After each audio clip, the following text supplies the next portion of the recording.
بسم اللہ الرحمن الرحیم۔ خلیفہ سلیمان بن عبد الملک کے زمانے میں خزیمہ بن بشر نام کے ایک بہت ہی دولت مند اور سخی آدمی گزرے ہیں۔ کہا جاتا ہے کہ جب تک ان کے پاس مال رہا اور سخاوتوں کا سلسلہ جاری رہا، فقیر تو فقیر، بڑے بڑے امراء اور رؤساء ہر وقت اس کے لیے اپنی آنکھیں فرش راہ کیے رہتے تھے۔ لیکن جب مفلسی آئی اور وہ خود نان شبینہ کو محتاج ہو گیا تو مخصوص احباب تک نے اس سے کترانا اور جان چھڑانا شروع کر دیا۔ مجبور ہو کر اس نے گوشہ نشینی اختیار کر لی۔ یہ وہ زمانہ تھا جب عمومی گورنمنٹ کی طرف سے شہر جزیرہ پر اکرمۃ الفیاض نامی ایک شخص بطور ایڈمنسٹریٹر حکمرانی کے فرائض انجام دے رہے تھے۔ یہ اکرمہ فقط نام ہی کے فیاض نہ تھے، دل کے بھی بڑے فیاض واقع ہوئے تھے۔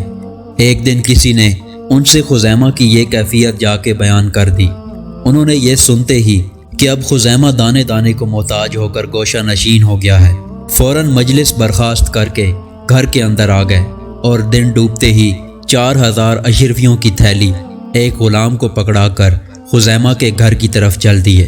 اکرمہ نے یہ سفر رات کی تاریکی میں فقط اس لیے اختیار کیا تھا کہ کہیں خزیمہ اسے پہچان کر رقم لینے سے انکار نہ کر بیٹھے، اور صرف اسی پر اکتفا نہیں کی بلکہ جب اس کا گھر قریب آ گیا تو غلام کو بھی رخصت کر دیا۔ خزیمہ کے محل کو دیکھ کر اسے بڑا رنج ہوا، اس لیے کہ یہ وہ محل تھا جہاں زیبائش و آرائش کے علاوہ بڑی بھیڑ بھاڑ رہا کرتی تھی، مگر آج اس مفلسی کے ہاتھوں وہاں اندھیرے کے سوا کچھ دکھائی نہیں دیتا تھا۔ اکرمہ نے جس وقت اس کے دروازے کی کنڈی کھٹکھٹائی، وہ تنہا اس محفل میں پڑا ہوا اپنی بیوی کو اپنی گزشتہ سخاوتوں کے قصے سنا رہا تھا۔ رات کے اس سناٹے میں خزیمہ اپنے دروازے پر آدمی کی بولی سن کر باہر نکل آیا۔ الیک سلیک کے بعد اکرمہ اس کے ہاتھوں میں اشرفیوں کی تھیلی تھما کے لوٹنا ہی چاہتا تھا کہ اس نے گھوڑے کی لگام پکڑ لی اور قسم کھا کر کہنے لگا کہ جب تک مجھے تمہارا نام اور پتہ معلوم نہیں ہو جائے گا میں اسے ہاتھ لگانا بھی گوارا نہ کروں گا۔ اکرمہ نے اپنا اصلی نام اور پتہ بتانے سے گریز کیا اور صرف یہ کہہ کر کہ میرا نام جابر سمرات الکرام یعنی سخاوت کے ماروں کا سہارا ہے، یہ بتایا اور چل دیا۔ دونوں میاں بیوی اس رقم کو پا کر بہت خوش ہوئے، اور چونکہ اندھیرا گپ چھایا ہوا تھا اس لیے دونوں رات بھر ٹٹول کر رائے زنی کرتے رہے کہ اگر اس کے اندر صرف پیسے ہی پیسے بھرے ہوں گے تو بھی اچھی خاصی مالیت ہوگی۔ ادھر اکرمہ کو آنے جانے میں کافی رات بیت گئی۔ جب گھر لوٹے تو پتہ چلا کہ ان کی بیوی اتنی بڑی رقم لے کر باہر جانے اور راستے ہی سے غلام کو واپس کر دینے سے بہت مشکوک ہو رہی ہے۔ چنانچہ اندر گئے اور دیکھا کہ واقعی وہ مارے جلن کے بال بکھیرے آنسو بہائے آنگن میں ٹہل رہی ہے۔ وہ بات کی نزاکت کو فوراً سمجھ گئے اور قسم دے کر کہنے لگے کہ اس راز کو کسی پر ظاہر نہ کرنا۔ اصل بات یہ تھی، ادھر صبح ہوتے ہی خزیمہ کے یہاں قرض داروں کا قرضہ چکایا گیا اور خانگی ضروریات کی چیزیں سابقہ انداز میں پھر مہیا ہو گئیں۔ اتفاق کی بات کہ عین اسی زمانے میں امیر المومنین بھی دورہ کرتے ہوئے جزیرے آ گئے۔ خزیمہ ملنے گئے تو امیر المومنین حیرت کے ساتھ پوچھنے لگے، خزیمہ اتنے دن سے کہاں چھپے ہوئے تھے؟ کبھی صورت ہی نہ دکھلائی۔ خزیمہ نے صاف بتا دیا کہ امیر المومنین مجھے مفلسی نے لاچار کر دیا تھا۔ یہ سنتے ہی امیر المومنین بولے، اچھا اب کیا حال ہے؟ تو اس نے یہ بھی ظاہر کر دیا کہ خدا نے بس میری غیب سے مدد کر دی۔ امیر المومنین کو خزیمہ کے اس جواب پر اور تعجب ہوا، پوچھنے لگے غیب سے مدد ہو جانا کیا معنی؟ تو اس نے یہ بھی بتا دیا کہ ایک شخص اندھیری رات میں میرے گھر پر آیا تھا اور 4000 اشرفیوں کی ایک تھیلی پکڑا کے چلتا بنا۔ امیر المومنین کا تعجب اس کے اس جواب سے اور بڑھ گیا۔ نام وغیرہ پوچھا تو اس نے بتا دیا کہ پہلے تو وہ شخص اپنا نام ہی کسی طرح نہیں بتانا چاہتا تھا، مگر جب میں کسی طرح راضی نہ ہوا تو جابر سمرات الکرام کہہ کر چلتا بنا۔ امیر المومنین اس قصے سے دیر تک محو حیرت بنے رہے۔ اس کے بعد پوچھنے لگے، کیا اس کے بعد تمہاری اس آدمی سے ملاقات ہوئی ہے؟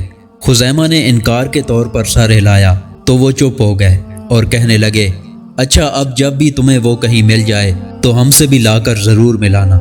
جزیرے سے روانگی کے وقت امیر المومنین نے خزیمہ کو اکرمہ کا افسر اعلیٰ یعنی جزیرے کا مستقل گورنر بنا دیا۔ خزیمہ جس وقت جزیرے کا باقاعدہ چارج لینے پہنچے تو تو اکرمہ نے بحیثیت ایک ایڈمنسٹریٹر ان کا شاندار استقبال کیا۔ جب چارج لیا جا چکا تو معلوم ہوا کہ سرکاری خزانے کی 4000 اشرفیاں کم ہیں۔ اکرمہ سے اس کا مطالبہ کیا، مگر اکرمہ نے فی الفور اس کی ادائیگی سے اپنی مجبوری ظاہر کی، جس پر خزیمہ نے ان پر غبن کا مقدمہ دائر کر کے جیل بھیج دیا۔ اور چونکہ خزیمہ کو چوری اور خیانت وغیرہ سے سخت نفرت تھی، اس لیے جیل بھی بھیجا تو ہتھکڑی اور بیڑی کے ساتھ، اور وہاں بھی وقتاً فوقتاً کوڑے لگواتے رہے۔ اس زمانے میں اکرمہ کی بیوی اپنے میکے گئی ہوئی تھی۔ اسے جب اس واقعے کی خبر ہوئی تو بڑی پریشان ہوئی۔ ایک سہیلی سے ساری داستان بتلا کر مشورہ کیا کہ وہ تو اس طرح کی مجھے قسم دلا چکے ہیں، اب کروں تو کیا کروں؟ سہیلی نے مشورہ دیا کہ اب تم اور کچھ نہ کرو، بس خزیمہ کے پاس جا کر اتنا پوچھاؤ کہ تمہارے ہاں جابر سمرات الکرام کے ساتھ یہی سلوک ہوتا ہے۔ اکرمہ کی بیوی نے ایسا ہی کیا۔ جابر سمرات الکرام لفظ سنتے ہی خزیمہ سٹ پٹا سا گیا، بوکھلا کر پوچھنے لگا، کیا یہ وہی میرا محسن جابر سمرات الکرام ہی جیل میں بند ہے؟ مگر اکرمہ کی بیوی اس کا جواب دیے بغیر ہی وہاں سے لوٹ آئی۔ غبن کی حقیقت کھلتے ہی وہ سیدھا جیل گئے اور وہاں سب کو ساری صورتحال سنا کر اکرمہ کو رہا کرا لائے۔ اس کے بعد دونوں نے امیر المومنین کے ہاں چلنے کا قصد کیا۔ اتفاق سے اسی زمانے میں امیر المومنین رملہ آ گئے، جو جزیرے کے قریب واقع تھا۔ یہ دونوں وہیں جا کر ان سے ملے۔ امیر المومنین کو جیسے ہی خزیمہ کے آنے کی اطلاع ملی تو وہ حیران تھے کہ اس وقت وہ کیوں آ رہے ہیں۔ بہرحال اجازت ملتے ہی وہ خود تو اندر چلے گئے اور اکرمہ کو باہر ہی بٹھا گئے۔ سلام و کلام کے بعد بولے، امیر المومنین، بڑی مشکلوں سے اب جا کر مجھے جابر سمرات الکرام ملا ہے، اور چونکہ اس دن آپ نے جزیرے میں اس سے ملنے کی خواہش ظاہر کی تھی، اس لیے اپنے ساتھ ہی لے آیا ہوں۔ باہر بیٹھا ہوا ہے، کہیے تو اندر بلا لوں۔ امیر المومنین پوچھنے لگے، آخر وہ کون ہے؟ تو خزیمہ نے برجستہ جواب دیا، وہی آپ کا پرانا غلام اور نمک خوار اکرمۃ الفیاض ہے، جسے چند روز ہوئے ابھی غبن کے الزام میں قید بامشقت کی سزا دی گئی تھی۔ غرض یہ بھی اندر بلا لیے گئے۔ تفصیل کے ساتھ سارا واقعہ سن کر امیر المومنین بڑی دیر تک ہنستے رہے اور پھر کہنے لگے، اکرمہ، تمہاری نیکی خود تمہارے گلے کا ہار اور حلق کا پھندا بن گئی۔ اس کے بعد 10,000 اشرفیاں اور بہت سے بیش قیمت کپڑے اور برتن وغیرہ انہیں دیتے ہوئے جزیرہ آذربائیجان اور آرینہ کے صوبوں کا مستقل ہائی کمان بنا دیا، اور خزیمہ کے متعلق اجازت دی کہ اسے چاہو تو اپنی جگہ پر رکھو یا علیحدہ کر دو، مگر انہوں نے خزیمہ کے عہدے میں کوئی ترمیم نہیں کی۔ سبحان اللہ۔ اس قسم کی مزید ویڈیو دیکھنے کے لیے ہمارے چینل کو سبسکرائب کریں۔ شکریہ۔